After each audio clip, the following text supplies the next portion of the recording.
बसंती, इन कुत्तों के सामने मत नाचना। सांभा।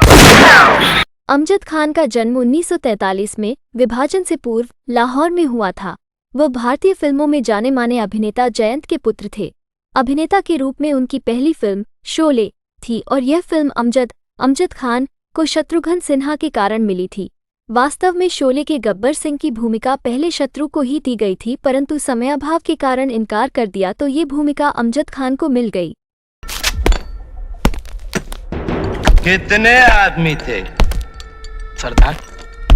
2 आदमी थे। अभिनय की दुनिया में आने से पूर्व अमजद के आसिफ के साथ सहायक निर्देशक के रूप में काम कर रहे थे। सहायक के रूप में काम करने के साथ ही उन्होंने पहली बार कैमरे का सामना किया और के आसिफ की फिल्म लव एंड गॉड के बाद अमजद खान ने चेतन आनंद की फिल्म हिंदुस्तान की कसम में एक पाकिस्तानी पायलट की भूमिका की।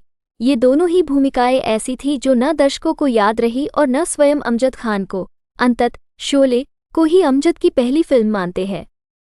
शोले के अलावा अमजद खान ने कुर्बानी, लव स्टोरी, चरस, हम किसी से कम नहीं, इनकार, परवरिश, शतरंज के खिलाड़ी, देस परदेस, दादा, गंगा की सौगंध, कस्मे वादे, मुक्कद का सिकंदर, लावारिस, हमारे तुम्हारे, मिस्टर नटवरलाल, सुहाग, कालिया, लेडीज टेलर, नसीब, रॉकी, यातना, सम्राट, बगावत, सत्ते पे सत्ता, जोश, हिम्मतवाला आदि सेकंडों फिल्मों में यादगार भूमिकाएं की। अमजद खान शराब और अन्य बुरी आदतों से दूर थे। निर्देशन भी किया। अमजद खान ने अपने लंबे करियर में ज्यादातर नकारात्मक भूमिकाएं निभाईं। अमिताभ बच्चन, धर्मेंद्र जैसे सितारों के सामने दर्शक उन्हें खलनायक के रूप में देखना पसंद करते थे और वे स्टार विलेन थे। इसके अलावा उन्होंने कुछ फिल्मों में चरित्र और हास्य भूमिकाएं अभिनीत की, जिनमें शतरंज के खिलाड़ी, दादा, कुर्बानी, लव स्टोरी, याराना प्रमुख हैं। निर्देशक के रूप में भी उन्होंने हाथ आजमाए।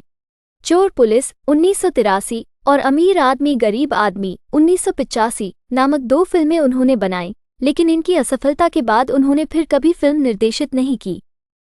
पिता को माना गुरु। अमजद अपनी सफलता और अभिनेता के करियर को इतनी ऊंचाई देने का श्रेय पिता जयंत को देते हैं। पिता को गुरु का दर्जा देते हुए उन्होंने कहा था कि royal academy of dramatic art अपने छात्रों को जितना सिखाती है, उससे ज्यादा उन्होंने अपने पिता से सीखा है। नेशनल स्कूल ऑफ ड्रामा में यदि उन्होंने प्रवेश लिया होता तो भी इतनी शिक्षा नहीं मिल पाती। उनके पिता उन्हें आखिरी समय तक अभिनय के मंत्र बताते रहे। दरियादिल अमजद। पर्दे पर खलनायकी के तेवर दिखाने वाले अमजद निजी जीवन में बेहद दरियादिल और शांति प्रिय इंसान थे। अमिताभ बच्चन ने एक साक्षात्कार में बताया था कि अमजद बहुत दयालु इंसान थे, हमेशा दूसरों की मदद को तैयार रहते थे। यदि फिल्म निर्माता के पास पैसे की कमी देखते तो उसकी मदद कर देते या फिर अपना पारिश्रमिक नहीं लेते थे। उन्हें नए नए चुटकुले बनाकर सुनाने का बेहद शौक था। अमिताभ को वे अक्सर फोन कर लतीफ़े सुनाया करते थे। निधन। एक कार दुर्घटना में अमजद बुरी तरह घायल हो गए। एक फिल्म की शूटिंग के सिलसिले में लोकेशन पर जा रहे थे। ऐसे समय में अमिताभ बच्चन ने उनकी बहुत मदद की। अमजद खान तेजी से ठीक होने लगे, लेकिन डॉक्टरों की बताई दवा के सेवन से उनका वजन और मोटापा इतनी तेजी से बढ़ा कि वे चलने फिरने और अभिनय करने में कठिनाई महसूस करने लगे। वैसे अमजद मोटापे की वजह खुद को मानते थे। उन्होंने एक साक्षात्कार में बताया था कि फिल्म शोले की रिलीज के पहले उन्होंने अल्लाह से कहा था कि यदि फिल्म सुपरहिट होती है तो वे फिल्मों में काम करना छोड़ देंगे।